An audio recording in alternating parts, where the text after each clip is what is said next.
Welcome to another episode of Tips and Tricks here at First Institute. Today what I want to do is talk about how to put together a portable studio. We're going to use a laptop, an interface, a little mixer, a MIDI controller, and some speakers. So we're going to start with a laptop. I have my MacBook Pro here with Pro Tools installed. But in order to get signal into the laptop, I need an interface. What we're going to use is the Apogee Duet. It's a nice little 2-channel interface, has really good converters in it. To hook this up, we use USB. So I'm going to just hook up this with a USB cable. It just plugs into the interface. And then I'm going to plug this into my open USB port right here. The only thing you may need to worry about when using an interface like this is installing drivers. Now, I've already installed the drivers on this computer, so we're going to be okay. But if you hook up your interface after you've bought it and it doesn't work, most of the times it's a driver issue. So once the drivers are installed, everything's going to power up and then we're going to be connected. So I'm going to launch Pro Tools, and now my interface is working with my DAW. Let's start here. I have a Mackie 802 mixer. This is a small mixer. You can get it at any kind of music store or anything. Why I'm going to incorporate into this, it's going to give me better control of speakers and my microphone I'm going to plug in and all that. We'll get into details later on something like this in another episode, but what I need to do is get out of my interface, the audio out of my interface, and go into this mixer. And it's going to give me more flexibility when I work with artists or want to program music. So the first thing is I need this breakout cable right here. This will come with this interface. Most interfaces will have something like this. This cable is going to convert the digital signal and bring it out to an analog signal. So I'm going to plug that in right here on this I/O. And now I have the output of my interface that I can feed into my mixer. Don't worry too much about this process. You could get away with just the interface, but this is something where we get a little more complex. Now what I need to do is each one of these is an output or an input to the interface, which is going to feed my DAW. So the first thing I want to do is find out where the outputs are. And I can see this is the output right, and this is the output left. So this is the stereo output of my interface. I'm going to hook up some cables. These are some specialty cables. These are XLR to 1/4 inch. All right, I'm going to use these so I can get into my mixer better from the DAW and the interface. All right, so now that I found my outputs and I have these specialty cables plugged in, I need to get this into the mixer. Then I'm going to be able to hear the signal coming out of my interface and the computer. So here we go. I'm going to plug this into a couple of channels on this mixer. It's going to give me some more flexibility. So let me plug the left and the right outputs of my interface in here. And now they're feeding the line inputs of this mixer. If you want to find out any more of this, you can tune into our channel first for more tips and tricks. Pay us a visit on campus. This is where we get into the more detailed aspects of recording. So once I have this connected, I basically have the bulk of my studio set up here.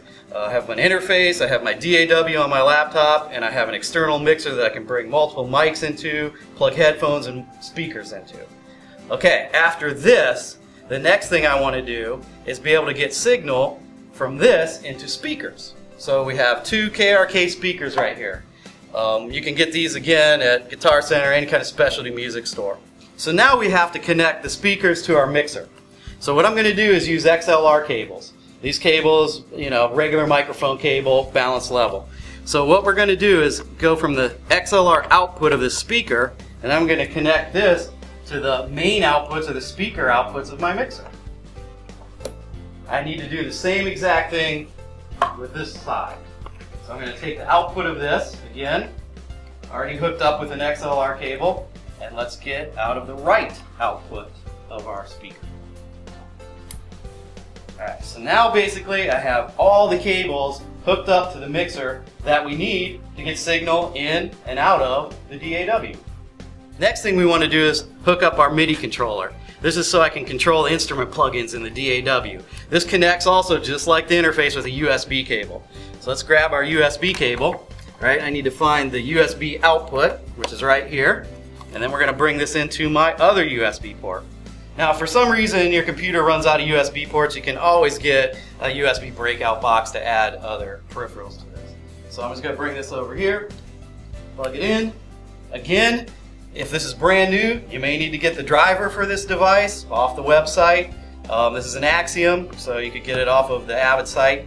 Now, once this is hooked up through USB, Pro Tools is going to recognize it. So my DAW now has input from the keyboard. So now we have a full production studio set up right here. I have a keyboard, have a mixer that I can get microphone signals with, have my interface to convert the signal and bring it into the computer, into the DAW. Then we can listen back to everything through our speakers that are hooked up to the board. Okay, let's talk about our microphone setup. What we have here is a condenser mic. It's a C214 AKG microphone, and this device is a shield. This is a screen you can set up that will help isolate the microphone in an environment that's not acoustically treated like a studio, like a professional recording studio. So if I was recording at home or at someone's house or kind of on the road, maybe in a hotel room, and I have to be really portable but still want to get a nice isolated sound so I don't get any kind of reflections from a bouncy room, I would use a screen like this. So we have this set up on a mic stand, we have our microphone connected. This will protect us and let the singer, vocalist, voiceover artist get a good signal, and then I can bring that signal into my mixer, which has my amplifier, my preamplifier for the microphone. And again, this is an XLR connection. So most of what we've had hooked up here are all XLR connections. So what I'm going to do is just bring this over into an open channel I have on my mixer, plug this in, and then this is a condenser mic, so it needs phantom power. Again, a little bit more advanced, but if you want to learn more, you can find out more on other tips and tricks videos. I'm going to turn on the phantom power and get signal with this microphone. So now I'm set up to do programming music, recording vocals, instruments through a microphone. I have control of everything, equalizers, I have preamps, I have all my speaker outputs, and everything connected through the interface into my DAW. Okay, to wrap up today, I want to go back through the process real quick so you can get our signal flow and how we put all this together. So obviously we're starting with our laptop that we have our DAW installed on. You can use any DAW you want. I have Pro Tools running here. What I'm going to do then is that needs to be first connected to any interface you have. So we have our Apogee Duet. We used USB to connect that to the computer. Made sure the drivers were installed and the USB connected and working.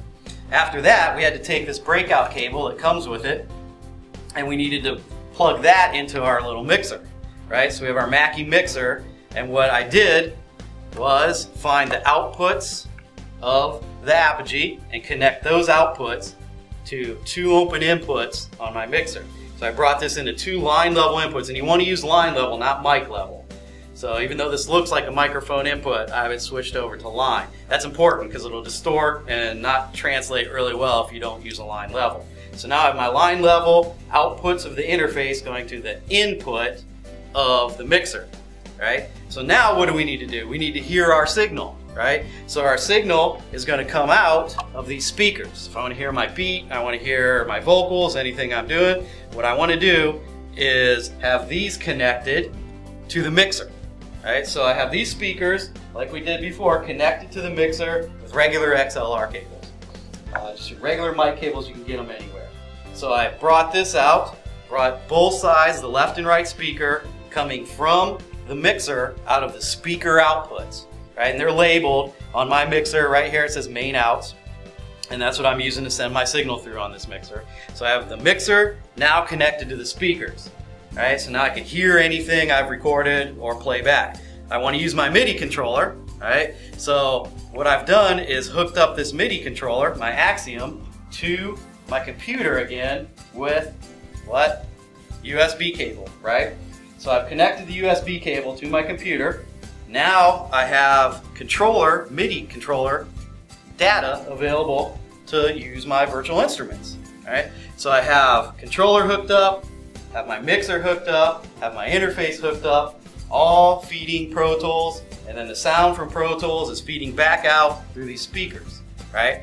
Our next part of the equation is our microphone. Right, we have our microphone set up with our shield right here, our SE shield. This is a reflection shield, right? This is going to help prevent any kind of bounces from the walls or a really lively space like an auditorium or a room that's not treated with any acoustics. This is going to help isolate the microphone, prevent early reflections that I don't want going into it. Now what I've done is I've taken an XLR cable and brought this into the mixer on a microphone input. This requires power since it's a condenser mic, so I turned on the phantom power on my mixer, and now I can use the microphone preamp on my mixer to get level. Right? Then this could be hooked up output-wise back into my interface through these inputs. Right? This is one of the things I didn't touch on yet, but if I want to get my mic signal back out, I have to come from the output of my mixer to the input of my interface. And these are the line and microphone inputs to the Apogee. Then all I would need to do is record into a track on Pro Tools.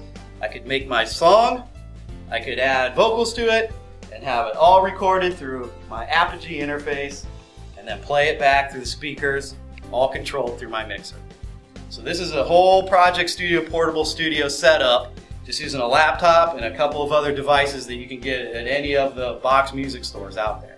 Well, that's another episode of Tips and Tricks. Hope you learned something. Hope it helped you figure out how to set up your Project Studio. If you want more information and see any other videos, subscribe to our YouTube channel. Then you can get these videos delivered directly to your inbox. Thanks again for watching, and I'll see you in the next video.